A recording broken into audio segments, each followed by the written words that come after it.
Hi, I'm Dan Houk, one of the pastors of the Bayside Santa Rosa campus. And I don't know about you, but I love parties. I love it when friends come over and everybody brings something, like somebody brings the main dish, somebody brings the beverage, the salad's optional, but dessert, you got to have that.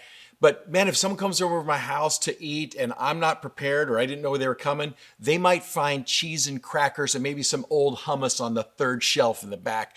Well, we're going to read a story today about the disciples who got caught a little bit by surprise. But first, let me set up what happened. The disciples have been doing some incredible ministry with Jesus, and they were downloading with Jesus all these amazing things that happened. And he knew they were tired, so he said, hey, let's go off to a kind of lonely, quiet place and just chill a little and just relax.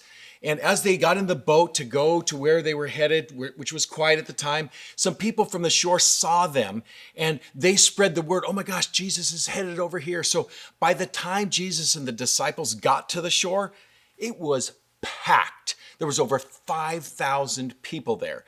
And Jesus saw them, and it says that he looked at them as a sheep with no shepherd. And I don't know if you know what that's like, but sheep without a shepherd is pandemonium. And he told the disciples, you feed them. And so here's where we pick up the story. It's in Mark chapter 6, starting at verse 38. How many loaves do you have? He asked. Go and see. When they found out, they said, 5 and 2 fish. Then Jesus directed them to have all the people sit down in groups on the green grass.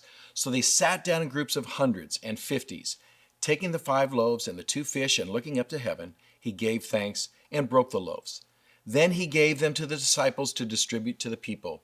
He also divided the 2 fish among them all, and they ate and were satisfied, and the disciples picked up 12 basketfuls of broken pieces of bread and fish. Now you got to know, if you're the disciples and you know you only have that little amount of food and you're told to go break everybody up into big groups, it's got to be a little nerve-wracking because you're seeing these people and they're sitting down, they're expecting dinner, and they're asking you, what's for dinner? And you're saying, it's a surprise, because they had no idea how this was going to turn out. But the reality is, Jesus did. And when God asks us to do something, sometimes if it feels a little strange, it's almost more surely God asking us. And the reality is we can only give what we have. They only had that small amount. But the disciples learned that day that you are fed when you feed others. You see, if they had never taken that step of faith and given that little piece of bread or that fish to somebody, they never would have come back with 12 basketfuls. Now, a lot of you out there might feel like, I don't know what I have to offer. But if you give a little bit of service, if you join in the kids ministry and do something there, if you give the neighbor a little bit of love, you might be surprised how much comes back to you. You know, I met somebody just this last week who is a single woman, not married, and she wanted to have kids. And so she decided, you know what, I'm going to take a step of faith and I'm going to foster a kid. So she did one foster child, and then she did another and another and another. And dozens of children later, she has found that the little she felt she had to pour into the lives of these children has reaped huge returns in her own life, as well as the lives of those children.